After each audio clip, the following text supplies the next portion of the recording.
teori ending dari Shinjirang ya, happy ending ya. Happy Kyowo bersama Nahi. Tiba-tiba bapaknya dituduh Hirang terus manggil mamanya Yobon. Tapi pas di momen itu kan sebelum momen itu kan momennya Dokyung di dalam ruangan ayahnya kan. Nah, abis momen itu kami mikir apa Dokyung bakalan minta maaf ya kan.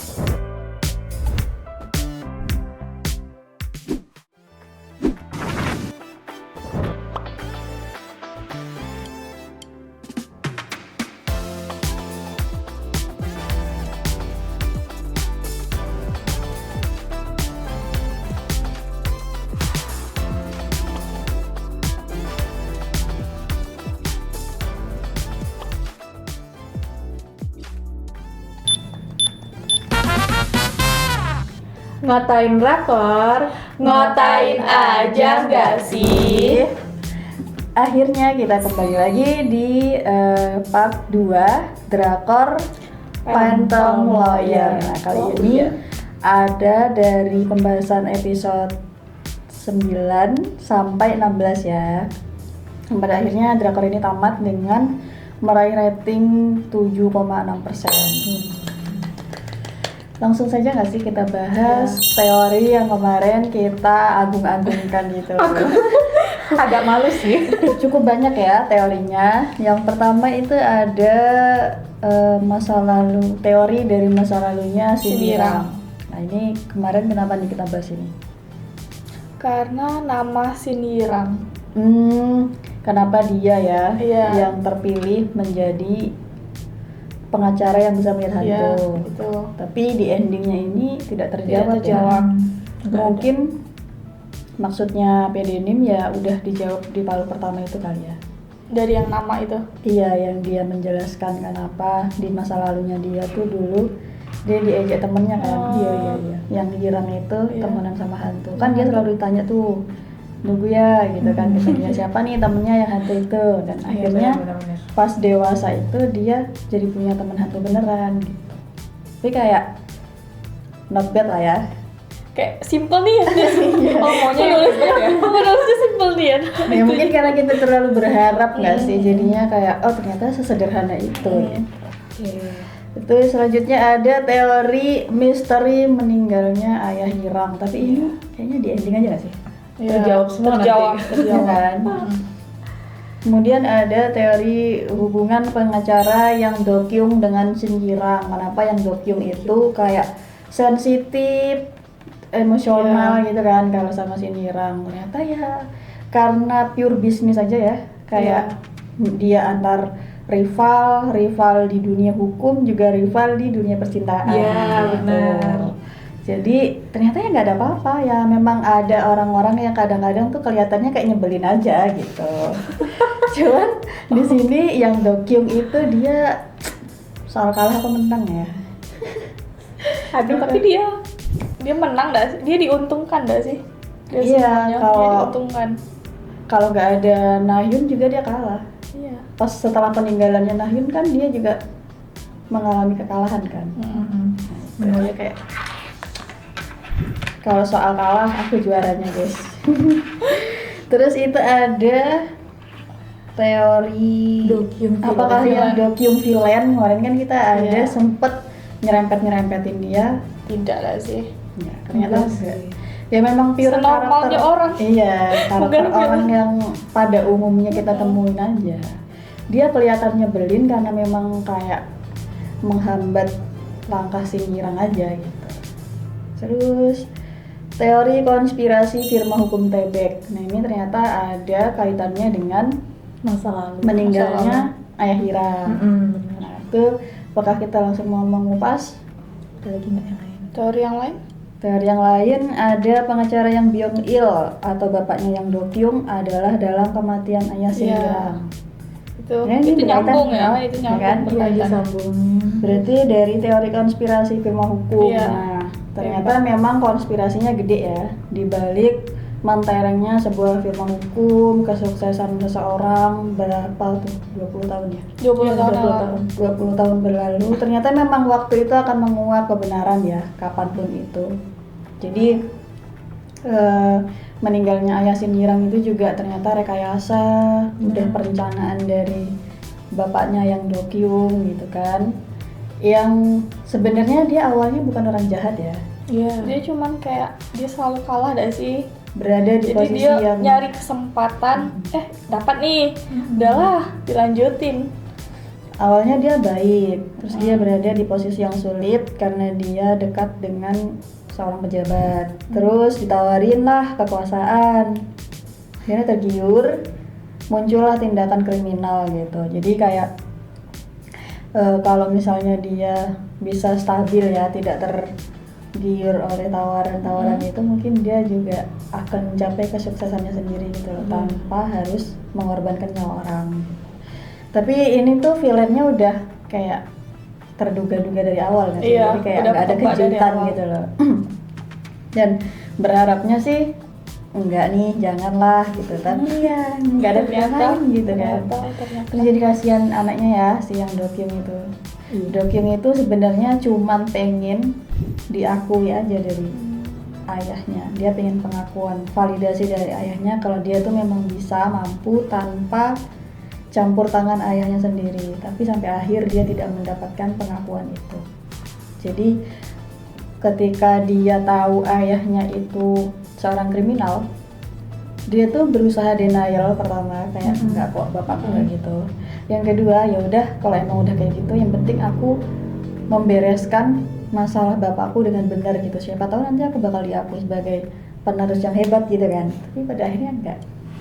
Intinya dia tuh pengen tahu semuanya, tapi Iya. ayahnya Kayak nutupin. nutupin mulu gitu. Jadi kan nggak ada kepercayaan ya sama dia. Itu dia. Terus pengacara yang Byung Il adalah dalam kematian ayah Hirang. Ya, itu benar.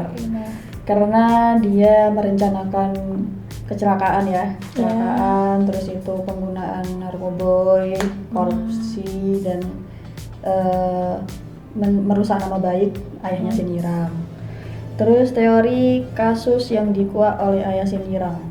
Ya, ternyata itu kasus pembulian. Iya, Di sekolah, bullying di sekolah gitu. Bullying yang melibatkan anak pejabat. Iya, Gitu. benar. Terus teori, nah ini teori konyol. Apakah Pastor Matthew itu adalah seorang dukun? Tidak. Tapi kenapa dia tidak muncul di akhir? Ternyata tidak. Kenapa dia tidak muncul di akhir dah? Oh iya ya, iya juga ya. Terus dukun Dia- itu juga tidak muncul di akhir. Iya betul. Oh iya. Jadi kayak Apa? sebenarnya banyak kekurangan, tapi ada sesuatu yang membuat kita tuh kayak lalai nih dengan kurangnya penutupan di ending ini. Terus itu teori ending dari Shinjirang ya, happy ending ya. Happy Kyowo bersama Nahyun. Sama Dia Nahyun. berlayar. Pada akhirnya. Ya tuh, tapi kayak mereka akhirnya berdamai dengan cara yang ini ya. Ada aja ide sebelum Shinjirang kerasukan. Iya. Iya lagi. Nahyunnya harus memotong egonya biar aku mulai. Jangan sampai kerasukan. Iya. Jadi kayak Shinjirang juga udah berusaha kayak aduh jangan sekarang nih. Padahal gitu. ininya merah itu karena malu dah sih. Iya, Bukan karena yang, ada yang hantu. kedua kan. Iya, yang kedua. Oh, iya, iya. Iya. Yang pertama itu emang mau dirasukin Iya. Kak. Yang kedua itu Pas mau makan kayak kan. malu gitu. Jadi Yang kedua dia karena emang pink. malu, jadi Nahyunnya kayak salah paham nih nanti kan. Wah ini kalau nggak aku mulai kayaknya nggak Gak bakal. selesai nih. Gak selesai nih. Ya itu dia ya. Terus kemarin kita sempat berharap apakah ada cameo Tidak. dari tidak. Oh My Ghost Client atau Tidak. dari drakor yang berkaitan lainnya. Nggak ada. Sebenarnya ada. Siapa? Ternyata cameo-nya itu dia tetap reunian dengan kliennya Shinjirang sebelum ayahnya yang anak bersepatu kuning itu, bapaknya yang mau mengajukan perceraian. Oh, heeh. Itu adalah reunian dari drakor sebelumnya. Sebelumnya dia ketemu di drakor When the Phone Ring, itu sebagai wartawan. Yoo Yun Sok di situ sebagai jubir, temennya gitu, teman akrab. Sebelumnya di drakor Dokter Romantik dia juga ada, mereka jadi temen juga di sana, pasien sama temen gitu. Dan di sini dia jadi klien. Ya nggak apa-apa sih, tapi aku cukup terkejut juga sih cameo-nya dia gitu. dan jadi dia reunian gitu. Ya itu cukup membantu lah ya, berterima kasih pada PDD. Nah itu tadi dia teori-teori yang kemarin kita usulkan ya, dan beberapa memang terjawab sesuai dengan ya pikiran kita lah ya, beberapa tidak terjawab karena memang ya lucu-lucuan aja gitu. Mungkin selanjutnya kita bahas apa ya, adegan gak sih? Iya, adegan yang kita notice gitu dari episode 9 sampai 16. 16. Dari Kak Yuda dulu, adegan apa kira-kira yang muncul di benaknya? Adegan yang bapak-bapak demensia.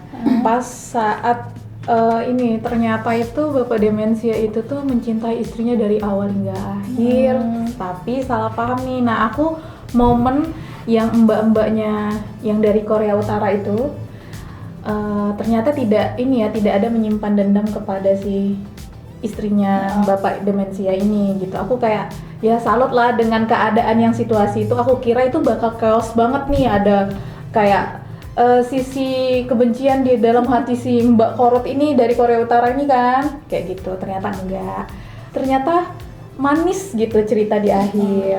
Nah aku Karena suka. ini juga dia kan udah tahu kebenarannya dari awal. Ya, Kalau si istrinya kakek itu bukan melaporkan dia, jadi ya kenapa harus benci? Karena kan tidak ada sesuatu untuk membenci, nggak ada alasan untuk dia benci.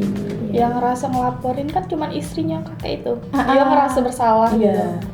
Padahal kan udah Salah diikutin pahamannya ya. dari awal kan. Iya. Jadi yang memang nggak ada alasan untuk membenci sih. iya. Jadi kan kalau dari POV istrinya kan dari awal kulihat, berarti kayaknya nih kayak salah istrinya banget gitu ya waktu awal-awal kan. Pas di akhir ternyata kayak gitu. Dan sama ini pas adegan si yang terakhir si Nyirang itu kerasukan ini apa anjing. Itu tuh kayak please tolong gitu. Itu kan udah adegan yang di pernyataan cinta itu kan. Habis itu tiba-tiba adegan itu kan kira itu langsung kayak apa namanya? Kredit di akhir gitu. Mau season 2 atau apa dah. Ternyata itu cuma nutup ya. Iya. Kayak epilog gitu. Kayak epilog gitu. Kataku ini gimana ya caranya ya menyelesaikan masalah si anjing ini kan gitu itu sih. Oke. Jadi Kalau kami adegan yang selesai ya semua kasus, terus bapaknya si Nirang datang masuk ke rumah, terus ngeliatin yang lain. Dia udah di tubuh si Nirang, terus ibunya sadar gitu. Kalau itu suaminya. Iya, kalau itu suaminya. Sama adegan yang di meja makan. oh iya. Makan sama-sama. Siapa yang namanya cewek itu? Sarang Iya, itu. kakaknya yang ini kan. Kakaknya si Nirang. Dia kan sadar dah. Iya. Terus langsung kayak visualnya langsung berubah, ada si Nirang, situ kayak masa lalu gitu. Iya. Itu yang paling favorit sih Oh iya. part 2 ini. Yang tiba-tiba bapaknya di tubuh Hiram terus manggil mamanya Yobo. Tapi ya untung mamanya udah paham ya. Gitu. Jadi ya itu membuat kita kayak larut juga ya di POV ibunya udah ketemu sama suaminya lagi setelah 20 tahun silam dan kebenaran akhirnya terungkap Iya. gitu. Jujur aku nangis pas bagian Jirangnya berkaca-kaca, akhirnya dia memilih percaya kepada bapaknya. Karena itu tidak mudah ya, apalagi hubungan ayah dan anak itu memang banyak rumitnya gitu. Tapi pas dia memilih untuk percaya kepada ayahnya, itu aku ikut berkali-kali mikir kenapa dia bisa memutuskan untuk mengambil langkah itu. Tapi kalau untuk adegan yang memang aku suka di part kedua ini, ketika dia ketemu dengan roh hantu kecil, si manusia petir itu. Oh, anak-anak itu. Ya, jadi dia di situ mengajarkan Hirang banyak hal.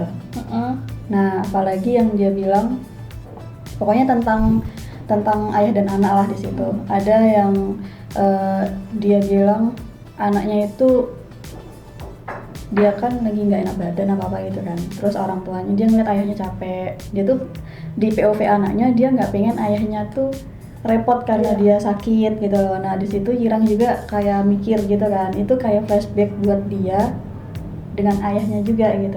Dia pernah punya hubungan yang sehangat itu sama ayahnya, dan ketika dia menjadi anak-anak itu benar-benar representasi kita sebagai penonton, aku tuh bertanya-tanya dia bisa nggak ya meranin anak-anak gitu, karena kan dia orang dewasa nih, tapi ternyata dia berhasil. Dan di scene ini dia juga tuh mendapat pujian gitu dari PD-nya karena si Hirangnya banyak improv sebagai anak kecil gitu loh. Jadi dia menyatukan frame-nya sama si anak kecil ini gitu. Itu sih adegan yang paling aku suka banget di paruh kedua ini. Itu pahlawan apa sih namanya? Pahlawan petir.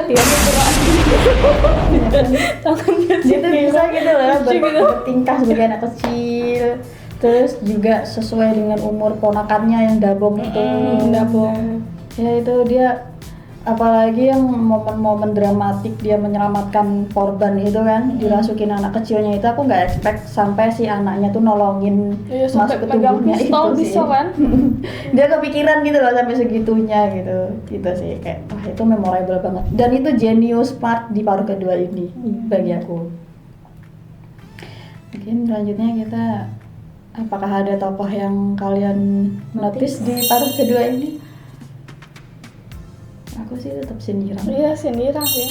Kayaknya nggak berubah. Nahyun kurang itu dah sih, kurang menonjol. Tapi dia selalu dampingin. Karena memang kayaknya di drakor ini memang menokohkan ke Sinirangnya Iya, ya. Sinirang. POV dari Sinirangnya, yang lain juga pelengkap penderita aja gitu. Ya, kayaknya gak ada lagi ya. Nggak ada. Toko masih yang lama. Sindirang.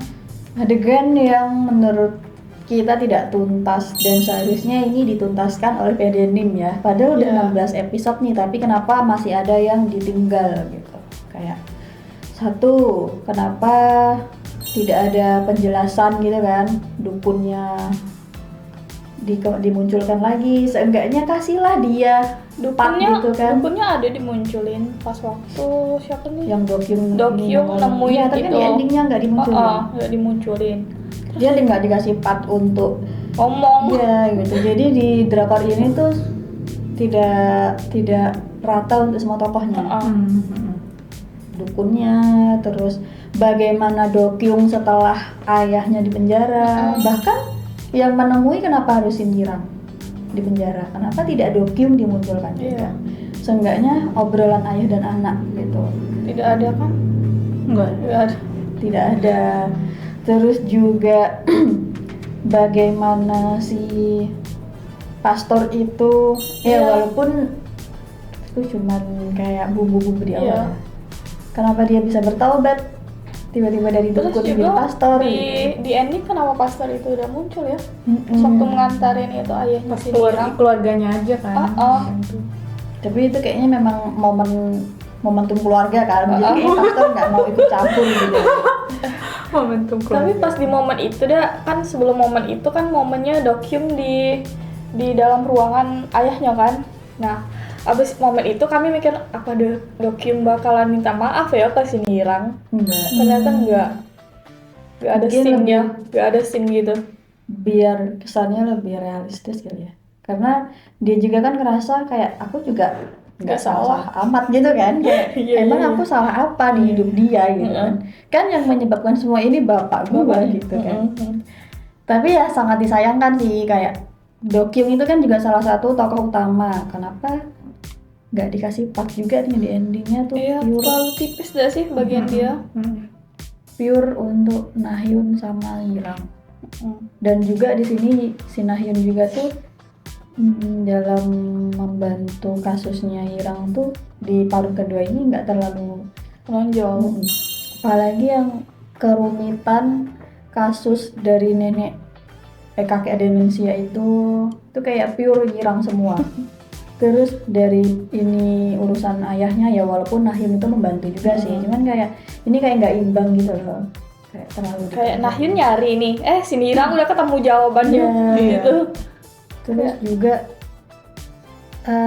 sayang juga ya, kayak partnya kakaknya Hirang itu cuman peran figuran sebagai kakak yang jualan kedai daging Iya. aja gitu, kayak nggak ada Sarang part itu, khusus scene gitu. sarang.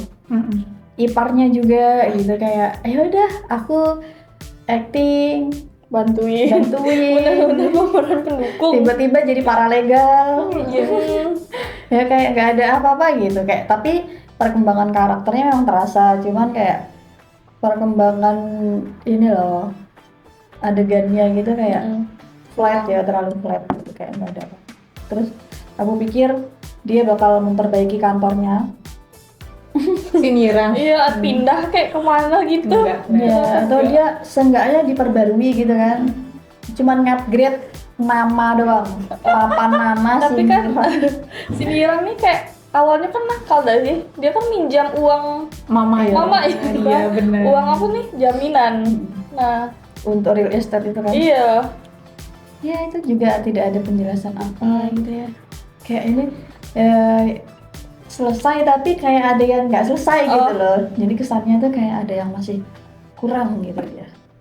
Dengan rating Ratingnya 7,6%, tinggi padahal dia ya. sempat 2 2 digit, digit. Heeh. tapi di episode 6 kemarin dia 2 digit 10%, cuman ya tapi ya not bad sih ya. Ini kayaknya tidak ada lagi yang perlu kita bahas di drakor ini. Mungkin Meli mau merekomendasikan drakor yang sama dengan Phantom Lawyer ini. Bukan sama, tapi yang lebih ke setiap episode ada kasus. Setiap episode ada kasus itu kayaknya drakor yang keras. Crush, oh iya. Keras 1 yang season 2-nya bakalan ada dah sih Kak. Nanti bakal Nah, ada season Jisung 2-nya bakalan and ada Sita. season. Terus Terus drakor apa ya? Tiap episode ada. Pro Bono Pro bono ya. Masih hukum dah sih pro bono itu. itu Oh My Ghost Client kalau Iya. suka yang hantu-hantu Jangan juga. hantu. Terus nanti di sana bakal ketemu lagi sama klien-kliennya si Mirang. Di Oh My Ghost Client itu beberapa ada kliennya si Mirang juga. Tapi kalau mau drakornya Yoo Yeon Suk yang bagus, aku sih Dokter Romantic ya.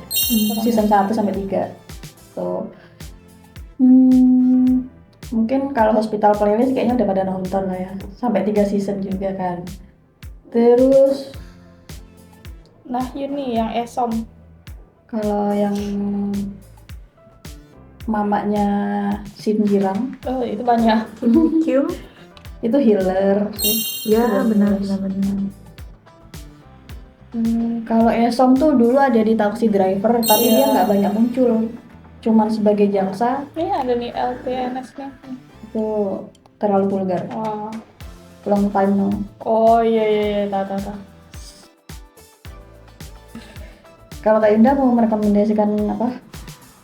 Apa ya kalau misalnya ada film yang kasus-kasus juga yang menarik kayak gini tapi bukan hantu ya. Law School. Nah itu memorable banget di otak aku, masih ingat sampai sekarang itu sih. Itu bagus banget. Itu Kim Bum nggak sih yang mainnya? Nah, itu sih. Itu juga kalau mau yang nyerempet hukum tapi ada trailernya itu Save Me. Dia pembunuhnya Save Me. juga. Save Me 2, tapi Nahyun yang main. Esok. Dah. Waktunya kita merating drakor Phantom Lawyer. Dari Meli berapa? 8. 8. Aku 8,2. Kak Indah. Aku 8,5.